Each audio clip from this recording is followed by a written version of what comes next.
Soil வந்து அந்த மண் வந்து காஞ்ச பிறகு தண்ணீர் ஊற்றணுங்க. கையில் தொட்டு பார்த்தீங்கன்னா நல்லா காஞ்சிருக்கணும். அதுக்கு மேலே நீங்கள் தண்ணி ஊற்றினா போதுங்க. தண்ணீர் சொதன்னு ஊற்றக்கூடாது.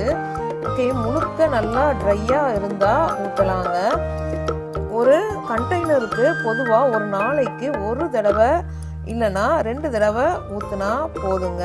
தண்ணீர் அதிகமாக ஊற்றுனீங்கன்னா அந்த ரூட்டெல்லாம் வந்து அழுகிருங்க. அந்த வேர் அழுகல் உண்டாகிரும். இலைகளும் மஞ்சளாக ஆயிருங்க.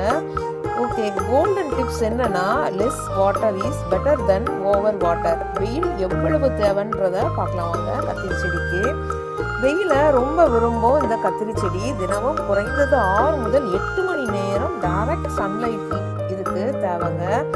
வெயில் சரியா கிடைக்கலன்னா என்ன ஆகும்னா, செடி உயரமா மட்டும் வளரும், பூ ரொம்ப கம்மியா பூக்கும், காயும்